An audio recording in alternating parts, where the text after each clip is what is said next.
maestra y compañeras. Nosotros somos el grupo número 5. Estamos compuestos por su servidora, Idalisa Rodríguez, Dorca Sánchez, Yunaris Ramírez y Andreisis Taveras.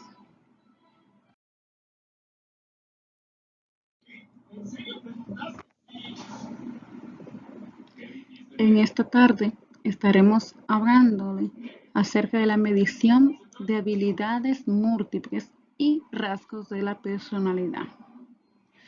Yo continuaré con lo que son las habilidades.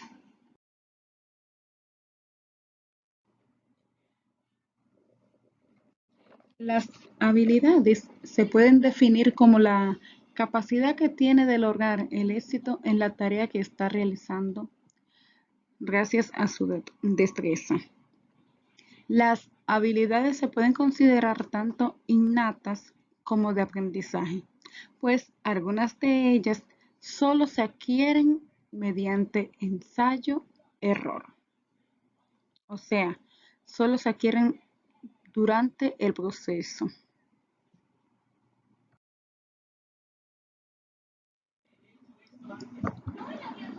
Como vemos en las imágenes, una persona puede tener diferentes habilidades y estas habilidades le permiten desarrollarse a través de los años y a través de las diferentes situaciones en las que se puede encontrar en el camino.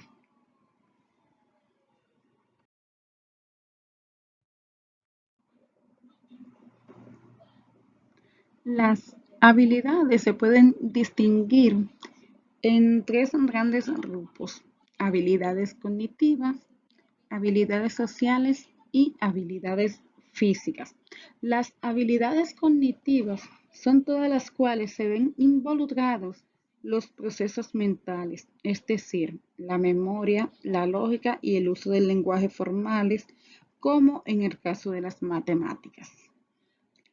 Las habilidades sociales se refieren al trato con los demás y la comunicación pertinente con ellos. Las habilidades físicas, dentro de estas se encuentran las que se refieren la que requieren, de una coordinación del cuerpo.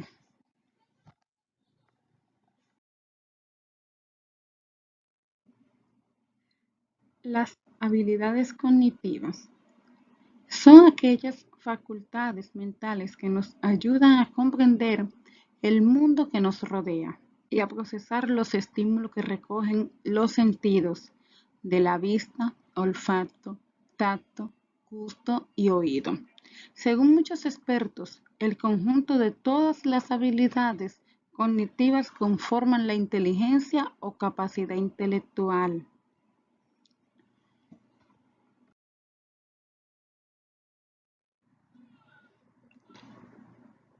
Tipos de habilidades. Las habilidades se pueden dividir en habilidades básicas y habilidades superiores. Entre las habilidades básicas se encuentra lo que es la memoria, percepción, atención, comprensión y lenguaje.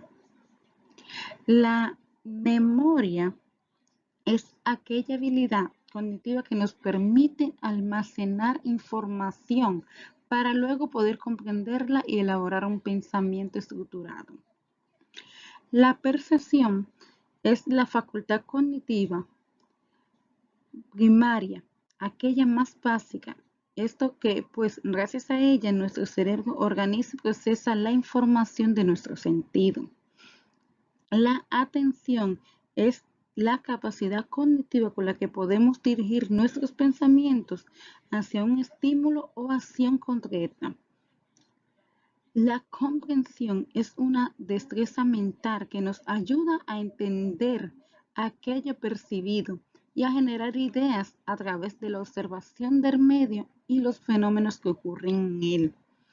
El lenguaje es una de las capacidades mentales que más nos diferencia de los otros seres vivos. Es el complicado sistema del lenguaje que poseemos. Esta habilidad es un sistema de signos, tanto vocales como escrito, que nos facilita el proceso comunicativo entre nosotros. Ahora vemos lo que son las habilidades superiores. Estas son la metacognición, motivación, emoción, aprendizaje y razonamiento. La metacognición es la capacidad que nos da cuenta de nuestro propio pensamiento, a pensar en qué estamos pensando o pensar en qué estamos pensando. Es, por ejemplo, cuando leemos un libro, que ponemos lo que aprendemos, para qué lo aprendemos, para qué nos sirve, cómo lo podemos volver a usar y todo eso. Entonces, seguimos con lo que es la motivación. La motivación es la destreza cognitiva de dirigir nuestras energías hacia un objetivo concreto. La motivación puede ser intrínseca o extrínseca. La emoción es la capacidad cognitiva de expresar nuestros sentimientos a través de una sensación psicológica. El aprendizaje, en combinación con la memoria y la percepción, podemos generar pensamientos que nos permiten seguir mejorando y adaptando nuestra conducta al medio que nos rodea. El razonamiento es la habilidad cognitiva que nos permite sacar conclusiones a través de la percepción y la comprensión.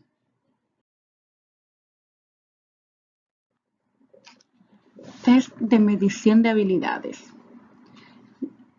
Los test de medición son análisis cognitivos que se realizan a través de pruebas o test, como el nombre lo indica, que nos permiten entender, por ejemplo, por qué un estudiante presenta dificultades en la adquisición de determinado conocimiento.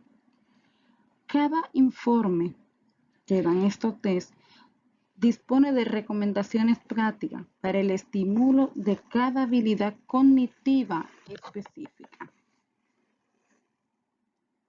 Los tipos de test que podemos ver están test de inteligencia Stanford-Binet, test WISE, test WISH, el test Raven, que ya lo hemos visto, entre otros test que nos ayudan a medir la capacidad, la habilidad de nuestros estudiantes. Es todo por mi parte. Muy buenas tardes, maestra y compañeras. Yo les voy a estar hablando en esta tarde sobre los tests de intereses, valores, aptitudes y preferencias. También les estaré abundando un poco sobre qué son las habilidades duras y blandas. Vamos a comenzar con el test de intereses. Esta prueba te ayudará a conocer el área de tu interés. Es una serie de pruebas que busca indagar diversos aspectos sobre la persona para facilitar la comprensión de sus propios intereses, habilidades, aptitudes, áreas de conocimientos, hábitos de estudio, como preferencias profesionales, entre otros aspectos, con el fin de ayudar en la elaboración de una carrera. Los tests de interés es un instrumento psicométrico que permiten un análisis de los diferentes aspectos de la inteligencia, proporcionando como resultado un perfil intelectual. Continuamos con el test de valores. Existe un test de valores para medir. Este test, conocido como el test de Alport, es una prueba que mide los valores morales que están en algún individuo. Esta prueba puede dar mucha información sobre la manera de ser de una determinada persona, además de hacer sobre sus conocimientos, técnicas y habilidades. Ejemplo, la prueba de Alport puede ayudar a las empresas cuando persiguen conocer algo más del candidato a un puesto que sus conocimientos o sus aptitudes en una materia específica. Test de aptitudes. Este test es el llamado escala de aptitudes disfuncionales de Wishman. Imita como valor a una persona los procesos de interacción social, ¿Qué espera de ellos? ¿Qué está dispuesto a dar a cambio? ¿Es vulnerable al fracaso o a la frustración, etcétera? Porque la de los conceptos sociales son sometidas previamente a un razonamiento basado en la experiencia y en sus resultados. Text de preferencias. Consiste en la elección de un determinado campo académico profesional compuesto de un conjunto de actividades lúdico-laborales en el que se quieran realidad profesionalmente y para el cual existen una serie de habilidades, aptitudes, conocimientos previos y motivos que llevan a una elección de futuralización o profesión futura. Ha sido creado para evaluar la capacidad del sujeto para tomar decisiones rápidamente. Cuando se hable de elegir una opción o preferirse en los gustos personales, las respuestas suelen ser más lentas que en otras personas. Habilidades duras y blandas. ¿Qué son las habilidades blandas? Pues mucho se habla de la importancia de continuar con la formación superior, aun cuando ya se obtiene un título de grado. La oferta de programas de máster, doctorados y cursos complementarios está por doquier y sin embargo muchas veces se deja de lado un detalle no menor en lo que respecta al mercado laboral actual. Las grandes empresas han dejado de darle tanta relevancia al número de diplomas con los que cuenta un candidato para pasar a enfocarse en el desarrollo de sus habilidades blandas o transversales, las llamadas soft skills.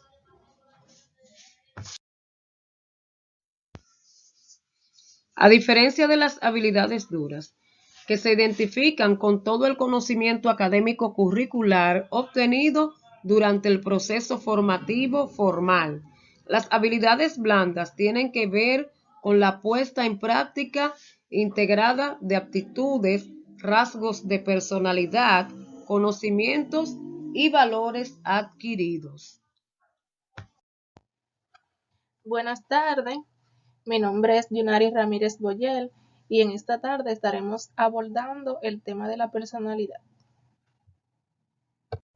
La personalidad es el conjunto de características físicas, genéticas y sociales que reúne un individuo y que lo hacen diferente y único respecto del resto. La personalidad está compuesta por dos elementos importantes. Uno es el temperamento y otro es el carácter. El temperamento, tiene un origen genético y el otro es de tipo social, es decir, lo que determinará el ambiente en el cual vive el individuo. El carácter, es el que indica el modo a través del cual actuamos, nos expresamos y pensamos. Por otro lado, la personalidad es un constructo psicológico que se refiere a un conjunto dinámico de características psíquicas de una persona, a la organización interior que determina que los individuos actúen de manera diferente ante una determinada circunstancia. Este concepto puede definirse también como el patrón de actitudes, pensamientos, sentimientos y repertorio conductual que caracteriza a una persona y que tiene una persistencia y estabilidad a lo largo de su vida, de tal modo que las manifestaciones de ese patrón en las diferentes situaciones posee algún grado de predictibilidad. Ahora vamos a abordar lo que son los test para medir los rasgos de la personalidad. Estos son una de las herramientas más utilizadas en la práctica psicológica, los cuales permiten evaluar rasgos psicológicos y de personalidad, como son los sentimientos y actitudes de un individuo en específico, con la finalidad de identificar la forma habitual de reacción frente a determinadas circunstancias y tipos de personas. Entre ellas están las proyectivas o semiproyectivas, que se utilizan fundamentalmente en el ámbito clínico, aunque pueden ser utilizadas también para la orientación personal y familiar, especialmente útiles para explorar los aspectos profundos de la personalidad. Entre ellas están pruebas psicométricas. Estas miden características de la personalidad a través de cuestionarios o autoinformes diseñados cuidadosamente con técnicas estadísticas. Por otro lado están el test de la personalidad, el modelo de los 5 grandes. Es uno de los más reconocidos y a su vez el que pone las bases a una gran cantidad de pruebas que tiene como finalidad entender y medir el comportamiento humano. Este enfoque de la personalidad se divide en 5 áreas principales, en 5 dimensiones conocidas con el acrónimo OCEAN. Entre ellas están la apertura a la experiencia, la responsabilidad, la extroversión, amabilidad y neuropsiquismo. Dentro de esto tenemos el cuestionario, los 16 factores de la personalidad. Este test de la personalidad ha sido continuamente revisado y actualizado, pero la esencia sigue siendo la misma: estudiar nuestros rasgos de la personalidad basándonos en 16 factores y 5 secundarios.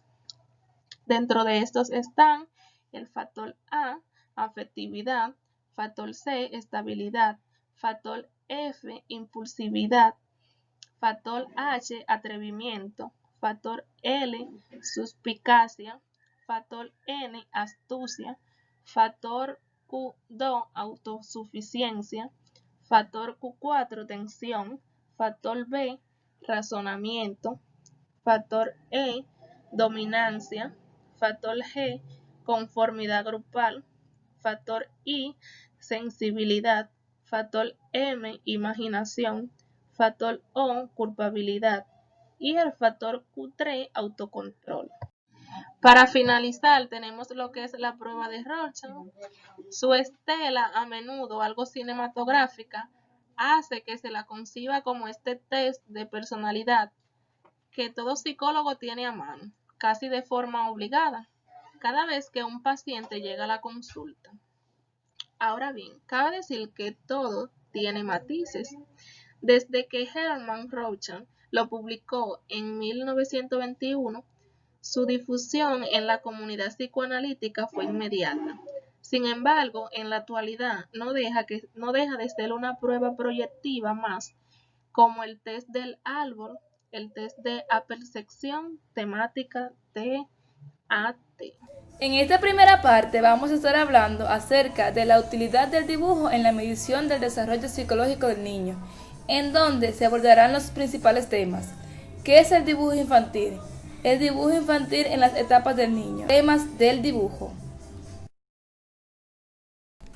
El dibujo infantil es un medio de comunicación y expresión a través del cual el niño empieza a ser capaz de representar la realidad que lo rodea.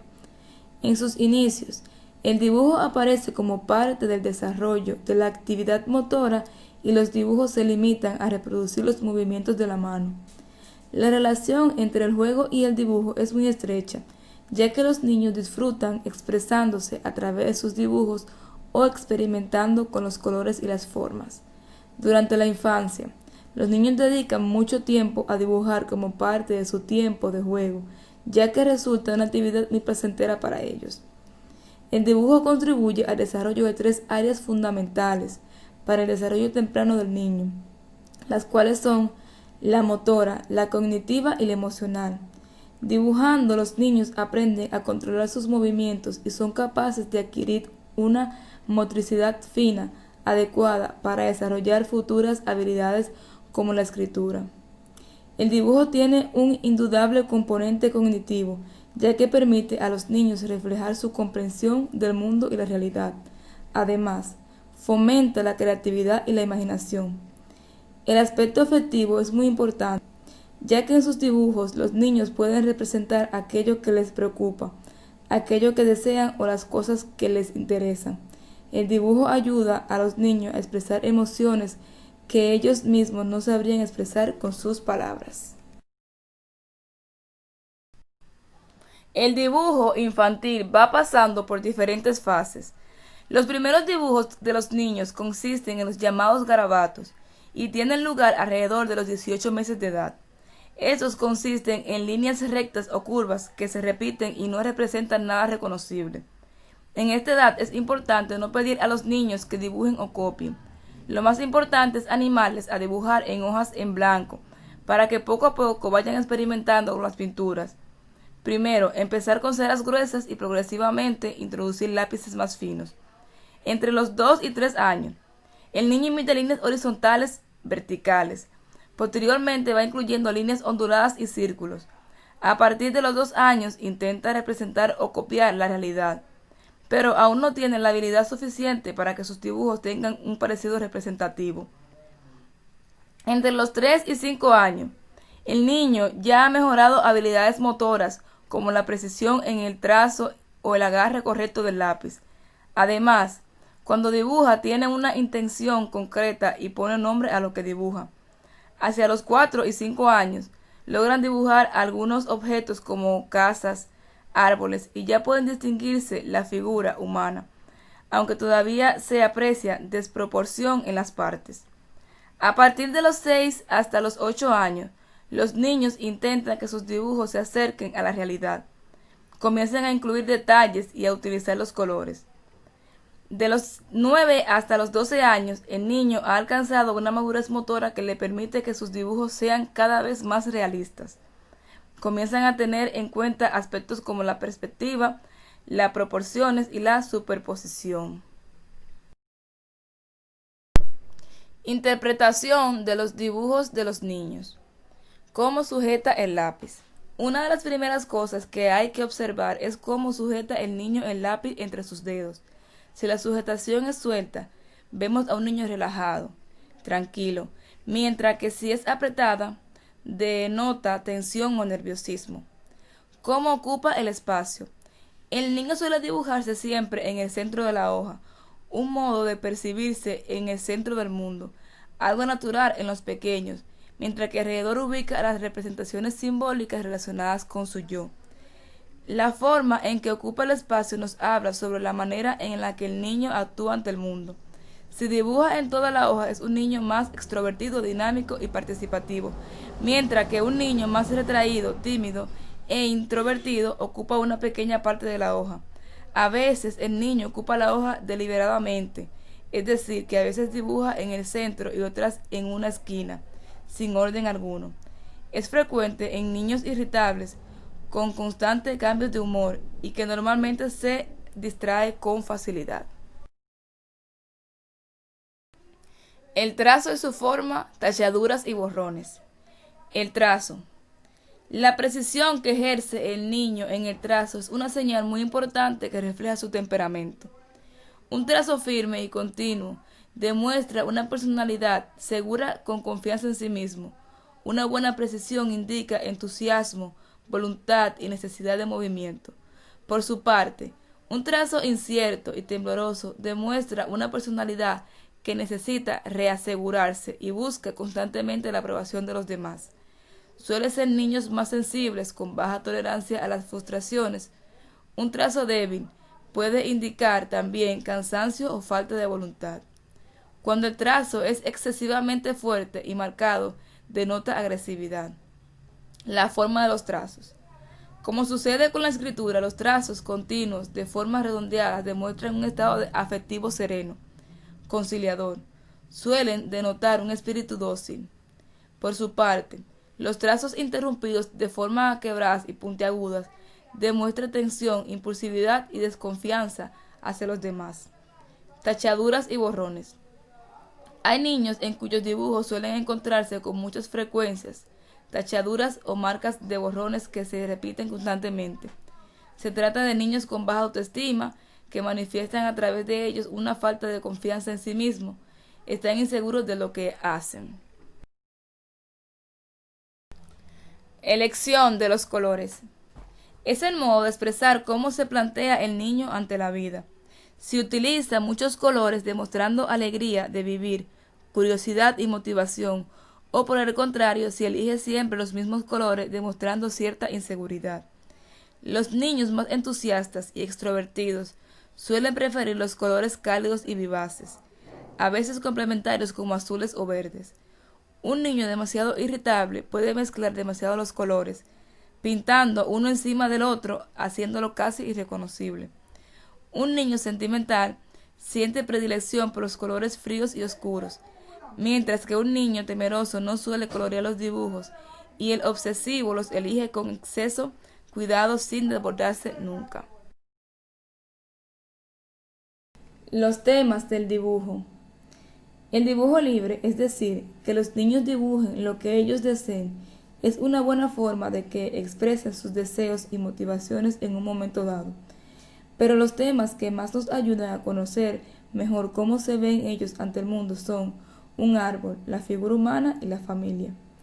El dibujo del árbol, creado por Carl Koch en el año 1962. El test de Koch, utilizado en psicología, significa la proyección simbólica de la imagen de la persona. Las raíces están relacionadas con los afectos, lo que alimenta al árbol, el tronco con el yo personal y la copa con el contacto con el mundo exterior. El segundo es el test creado por Elizabeth Kopit llamado el dibujo de la figura humana. Encontramos señales que el niño nos transmite sobre él mismo y las personas que le rodean.